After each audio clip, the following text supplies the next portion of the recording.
বাবু, তুমি বাংলাদেশে জন্মেছো, তুমি কি জানো মাথাপিছু ঋণ হিসাবে তোমার উপর 1 লাখ টাকা ঋণ আছে? ডাক্তার কোথায়? কেন, কি হয়েছে?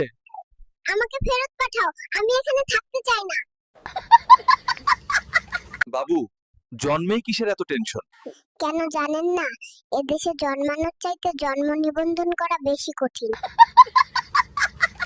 বাবু, তুমি তোপসই জন্ম নিলে, এখন তুমি কি করছো? আমি তো হাগু আর হিসু দুটোই করেছি, পারলে আমার ডায়াপারটা পাল্টে দাও। বাবু, এই বয়সে লুঙ্গি পরছো কেন? ডায়াপার পরলে পাছায় গরম লাগে, আর লুঙ্গি পরলে নিচ দিয়ে ঠান্ডা হাওয়ায় আরাম লাগে। সোনার চামচ মুখে নিয়ে জন্মায় শুনেছি, কিন্তু স্বর্ণের চেইন গলায় নিয়ে জন্মালে কিভাবে? কারণ আমি বড় লোক, আমার বাপে সফল বউ ব্যবসায়ী।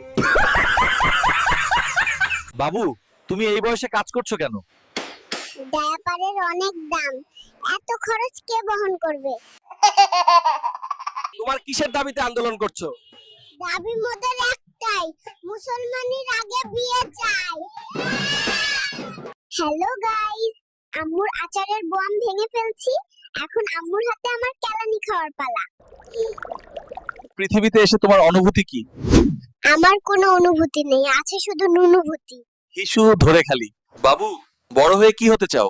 প্রথমে বিয়ে করব, তারপর টিকটকে অ্যাকাউন্ট খুলে বউ ব্যবসায়ী হব, থুকু কাপল ভিডিও বানাবো।